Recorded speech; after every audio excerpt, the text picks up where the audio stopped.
Salam sejahtera untuk kita semua. Kita jumpa lagi dalam Renungan Harian Agama yang Bersinar pada hari ini Sabtu 17 Juni 2023 dengan judul pembahasan dalam pengorbanan diri untuk menjadi berkat bagi orang lain. Sebelum kita lanjut, mari kita berdoa. Terima kasih Bapa, kami akan merenungkan firman-Mu. Tuntunan Roh Kudus-Mu bersama kami. Dalam nama Yesus, amin. Ayat tema diambil di dalam Filipi 2 ayat 17 dan 18. Firman Tuhan berkata, "Tetapi sekalipun darahku dicurahkan pada korban dan ibadah imanmu, aku bersukacita, dan aku bersukacita dengan kamu sekalian, dan kamu juga harus bersukacita. Demikian dan bersukacitalah dengan aku."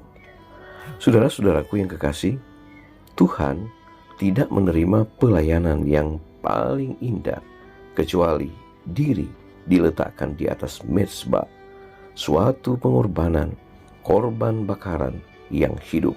Testimonies for the Church jilid 7 halaman 248. Tidak ada satu sudut jiwa yang menjadi tempat persembunyian bagi keegoisan.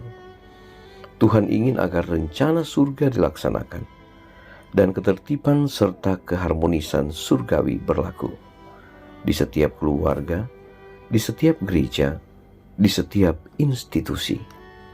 Apakah kasih ini memengaruhi masyarakat? Kita harus melihat pelaksanaan prinsip-prinsip mulia dalam pemurnian dan kesopanan Kristen, dan dalam kasih Kristen kepada pencurahan darah Kristus. Testimonies for the Church jilid 8 halaman 139 adalah untuk memberikan suatu gambaran tentang sifat tidak mementingkan diri dalam kehidupannya sendiri, sehingga Yesus datang dalam bentuk manusia, dan semua orang yang menerima prinsip ini harus menjadi teman sekerja dengan Dia dalam menunjukkan hal itu dalam kehidupan praktis. Seri Membina jilid 3 halaman 141. Kita tidak bisa bahagia ketika kita terbungkus dalam kepentingan kita untuk diri kita sendiri. Jika kita melukai orang lain, kita juga melukai diri kita sendiri. Jika kita memberkati orang lain, kita juga memberkati diri kita sendiri. Karena pengaruh setiap perbuatan baik tercermin dalam hati kita sendiri. Testimonies for the Church jilid 4 halaman 72. Untuk membahagiakan diri kita sendiri, kita harus hidup untuk membuat orang lain bahagia. Adalah baik bagi kita untuk menyerahkan harta milik kita, talenta kita, dan kasih sayang kita dalam pengabdian yang penuh syukur kepada Kristus. Dan dengan cara itu menemukan kebahagiaan di sini dan kemuliaan abadi di kekekalan. Testimonies for the Church jilid 3 halaman 251. Saudara-saudaraku yang kekasih, Allah merindukan agar kita menjadi berkat bagi orang lain. Kita diajak untuk memiliki roh pengorbanan. Mengapa? Oleh karena pelayanan yang paling indah adalah pengorbanan yang diletakkan di atas mezbah. Dan itu adalah satu pengorbanan yang hidup. Artinya, apapun yang kita lakukan dalam melakukan satu pengorbanan untuk menjadi berkat bagi orang lain, maka kita akan memuliakan Tuhan dalam kehidupan kita.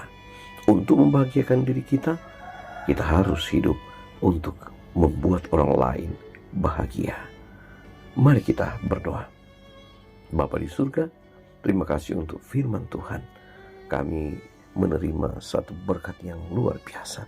Diajak untuk menjadi korban yang hidup, menjadi berkat bagi orang lain dengan berkat-berkat yang indah.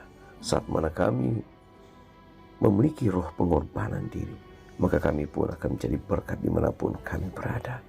Terima kasih oleh karena kami mendapatkan satu pelajaran bahwa untuk membahagiakan diri, kami harus hidup untuk membuat orang lain bahagia. Bantu kami untuk bisa melakukannya menjadi satu praktik hidup dalam kehidupan kami keseharian. Kami mau serahkan hidup kami ke dalam tangan Tuhan. Berkati kami sepanjang hari ini. Berkat-berkat surga menjadi bagian kami dalam penyembahan, dalam setiap aktivitas. Biarlah kami boleh mendapatkan berkat-berkat surga. Terpujilah nama-Mu ya Tuhan, dengar doa kami dalam nama Yesus. Amin. Pertemuan kita telah selesai, kita jumpa lagi besok. Shalom. Tuhan memberkati.